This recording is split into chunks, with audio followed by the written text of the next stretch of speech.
So right now I want to talk about memory colors, talking about gridding methods for skin tones. We want to jump back on our CC and CG project, and we want to take, one of this clip, maybe this one, that is great talking about skin tones, and want to drag that on our timeline there. Again, we have to fill that up, going into retime and scaling, and pressing fill. And by doing that, I want to go into color and open this up a bit. So when we are talking about skin tone, there are a few methods. The first one obviously is to take care of that little skin line, and the other one is to use different plugins. But on the plugin part, we'll talk about more accurately on another tutorial. Right now, I just want to give you a few of my methods to take care of skin tones without using external plugins. So right now I want to make my adjustment, my basic adjustment, by going on parade to crank down the lift a bit.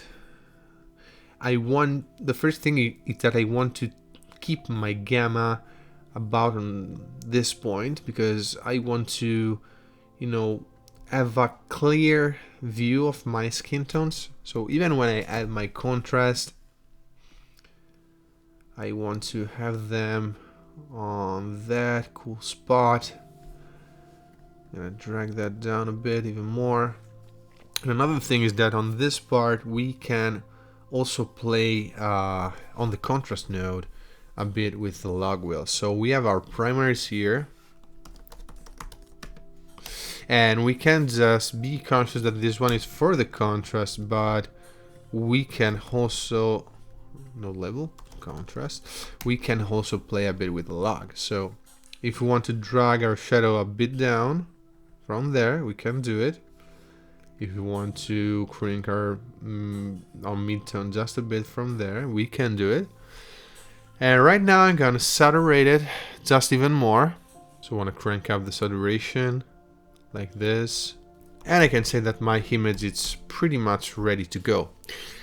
One of the first things I do is decreasing the midtone details, and I'm gonna do that by creating masks. So this is, I'm gonna call it saturation, and on this one I want to create a mask selection. And again, on this one, you might want to use the HSL, or you might want to use the 3D. The 3D is really accurate because depending on the skin tones you have, it will pick just the colors from those skin tones.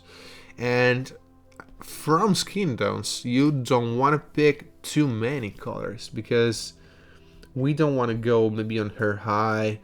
For this particular tutorial, the hairs are okay, but sometimes you may want to deselect even the hairs, so you can do it just by pressing with minus and with plus.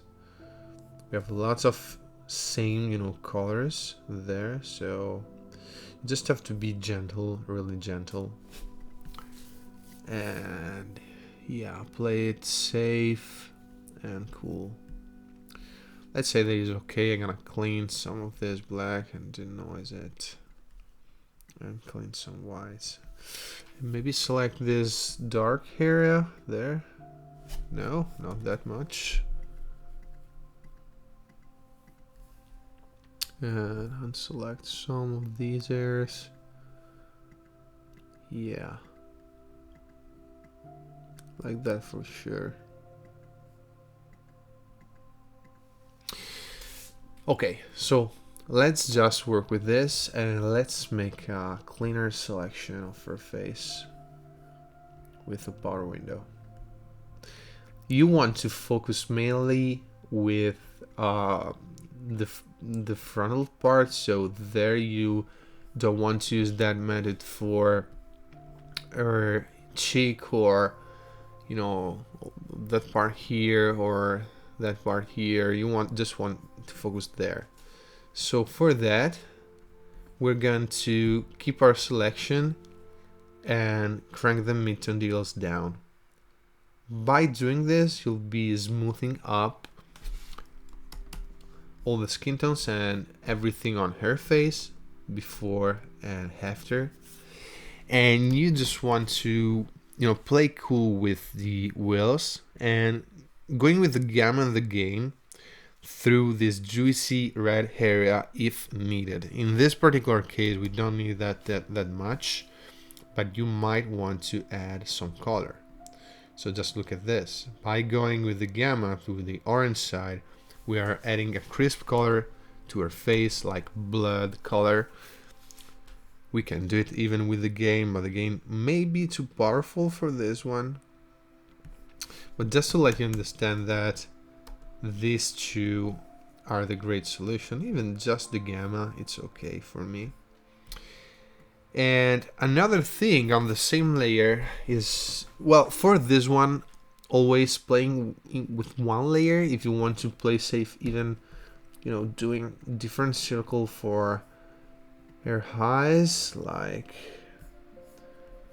on that little one.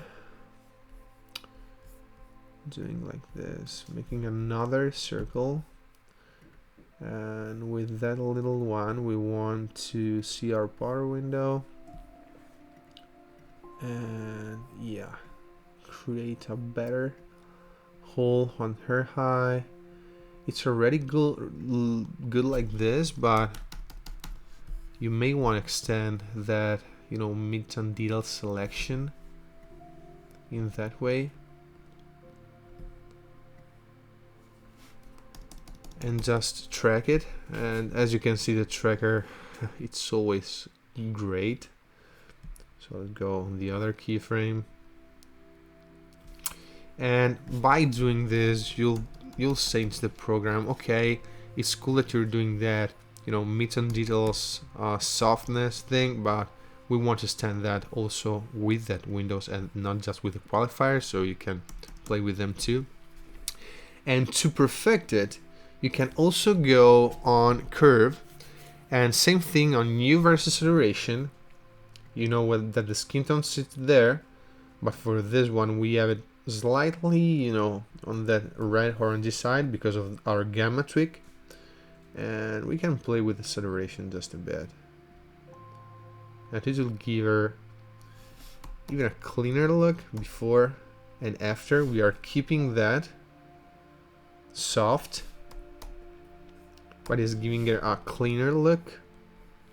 You can also play a bit with hue. Don't overdo with the hue for the skin tone. My personal opinion, I do not ever use hue because, as you can see, can give some strange tones to her. It's not that cool. And you can use the lumen reverse saturation again to, we have our skin tones there, to crank this down or up. It's really simple, but it's the best way. And if you have different types of skin tones, just make your selection. And the great thing is to play a bit with the saturation, a bit with the mid-tone details, and a bit with the gamma. These are the three main things that you want to do when you are playing with skin tones.